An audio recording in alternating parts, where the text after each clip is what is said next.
आइए एक बार हम आपको गूगल मैप के द्वारा दिखाते हैं कि आखिर यह घटना कहां और कैसे हुई। प्रधानमंत्री को बठिंडा से 140 किलोमीटर दूर हुसैनीवाला में राष्ट्रीय शहीद स्मारक जाना था, लेकिन हुसैनीवाला से 30 किलोमीटर पहले ही फिरोजपुर के मुदकी में फ्लाईओवर पर प्रधानमंत्री नरेंद्र मोदी का काफिला 20 मिनट तक असुरक्षित होकर फंस जाता है। प्रदर्शनकारियों का कहना है कि उन्हें फोन के द्वारा प्रधानमंत्री के इस रूट की जानकारी मिली थी। इस तरह से यह काफिला फंसा था। प्रधानमंत्री की सुरक्षा में हुई इस बेहद खतरनाक चूक को लेकर गृह मंत्रालय ने विस्तृत रिपोर्ट मांगी है। पंजाब के मुख्यमंत्री चरणजीत सिंह चन्नी ने भी जांच के आदेश दिए हैं। दावा तो यह भी किया जा रहा है कि प्रधानमंत्री नरेंद्र मोदी की सुरक्षा के खतरे में उन 20 मिनट में मुख्यमंत्री कार्यालय और डीजीपी दोनों के फोन नहीं उठे। इसका जवाब क्या है? सवाल यह भी कि भारत के प्रधानमंत्री के जीवन को असुरक्षा में डालने वाले उन 20 मिनट पर राजनीति क्यों होती है? कई कारणों से प्रधानमंत्री जी हमारे बीच में उपस्थित नहीं हो रहे हैं, लेकिन प्रधानमंत्री जी ने कहा है कि फिर से ये कार्यक्रम हम कैंसिल नहीं कर रहे हैं, ये कार्यक्रम को हम पोस्टपोन कर रहे हैं और फिर आने वाले दिनों में प्रधानमंत्री जी ने इच्छा रखी है कि आप सबके बीच में वो अवश्य आएंगे। मैं आप सभी से क्षमा चाहूंगा कि प्रधानमंत्री जी कई कारणों से आपके बीच में नहीं पहुंच पाए हैं और यहाँ हम कार्यक्रम आज नहीं कर पाएंगे। आप सबके बीच में मैं फिर से एक बार रिग्रेट करता हूँ और कार्यक्रम खत्म करता हूँ। फिरोजपुर में पीएम की सभा को पोस्टपोन करने की जानकारी देते आपने स्वास्थ्य मंत्री मनसुख मांडविया को सुना। प्रधानमंत्री को फिरोजपुर में कई योजनाओं के शिलान्यास के साथ कृषि कानूनों को रद्द करने के बाद पहली बार एक बड़ी जनसभा को पंजाब में संबोधित करना था।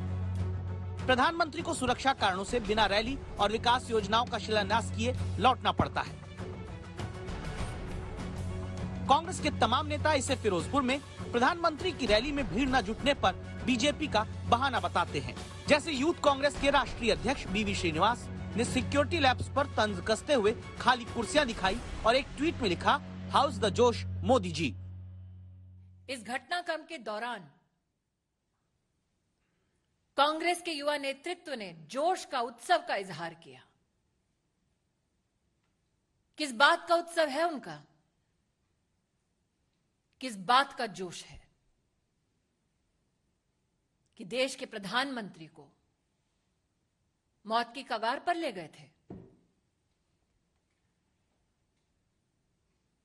मुझे आक्रोश इस बात का है कि जब सुरक्षा कर्मियों ने पंजाब सरकार से उस समय संपर्क साधने की कोशिश की तो मुख्यमंत्री के दफ्तर से किसी ने भी संवाद नहीं किया।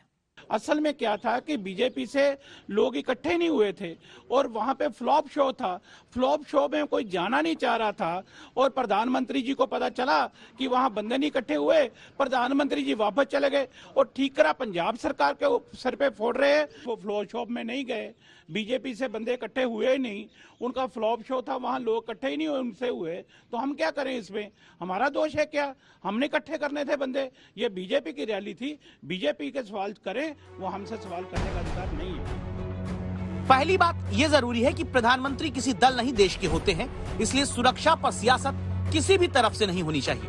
प्रधानमंत्री देश में सबसे सुरक्षित व्यक्ति है। पीएम का काफिला गुजरता है तो कैसे संबंधित राज्य में सुरक्षा घेरा रहता है, इसे कई राज्यों में प्रधानमंत्री के काफिले की तस्वीरों के साथ समझ लीजिए।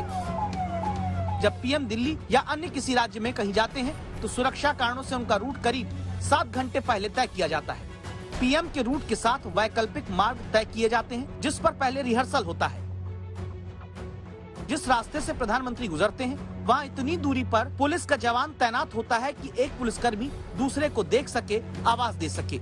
पीएम का काफिला गुजरने से पहले एक तय समय पर रूट पर आम आवाजाही रोक दी जाती है। जिस राज्य में पीएम जाते हैं वहाँ की पुलिस के पास पीएम की सुरक्षा का पहला घेरा होता है। संबंधित राज्य की पुलिस के जिम्मे ही रूट को क्लियर करना और सुरक्षित करना होता है। इसे आप और गहनता से समझें, इसलिए एसपीजी के पूर्व एडिशनल डायरेक्टर पीके मिश्रा को अब सुनिए। पहले से तय किया जाता है, इसके ऊपर एडवांस सिक्योरिटी लियाजन किया जाता है और उसके साथ साथ जिस जगह पर उनका रैली होना है उस जगह को 2 दिन पहले उसका एडवांस सिक्योरिटी चेक किया जाता है और वो जो रोड जिसको इस्तेमाल करेंगे वो रोड को भी आरओपी में बिल्कुल उसको ब्लॉक किया जाता है और उसको दोनों साइड जो है उसको ब्लॉक करके रखते हैं और चेक किया जाता है।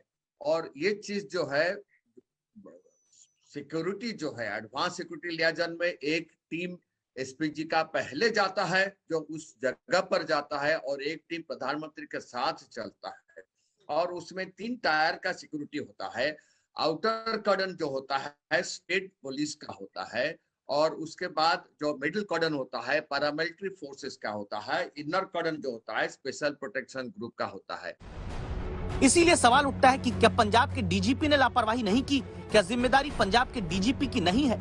लेकिन होती है सिर्फ राजनीति, इसीलिए प्रधानमंत्री की सुरक्षा खतरे में पड़ती है। कुछ प्रदर्शनकारी अचानक कैसे पीएम के रूट पर आ गए तो सीएम चन्नी कहते हैं कि इससे खतरा नहीं। वो एक राजनीति नहीं थी, वो उनका एजिटेशन पीसफुल एजिटेशन था। यहाँ भी पीसफुल एजिटेशन था, रात हमने एजिटेशन उठाया था, अचानक कोई आकर बैठ गया तो उसमें कोई ये नहीं है कि जी किसी को खतरा था। ध्यान रखिए कि प्रधानमंत्री का काफिला एक फ्लाईओवर पर 15 से 20 मिनट तक फंसा हुआ खड़ा था। संभव है कि आपको लगे इससे कैसे खतरा हो सकता है। संभव है कि आप सोचें कि अगर काफिला कहीं फंसा तो सुरक्षा कर्मी तो थे ही, इसलिए जरूरी है कि आप एक्सपर्ट की राय को सुनिए।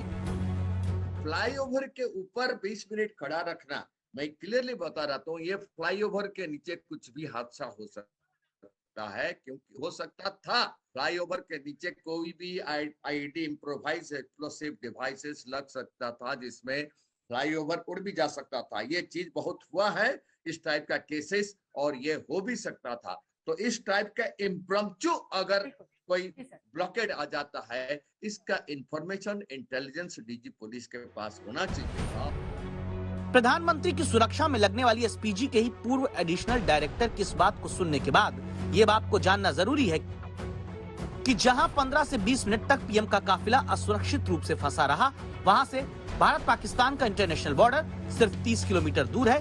फिरोजपुर पंजाब का बेहद संवेदनशील जिला है। फिरोजपुर के पास ही जलालाबाद है जहां सितंबर में ब्लास्ट हुआ। इसके बावजूद प्रधानमंत्री की सुरक्षा में खतरनाक रूप से लापरवाही उस पंजाब में बरती गई जो राज्य लुधियाना और पठानकोट में हुए धमाकों के बाद हाई अलर्ट पर है। बठिंडा से कमलजीत संधू और फिरोजपुर से सत्येंद्र चौहान के साथ हिमांशु मिश्रा, दिल्ली आज तक।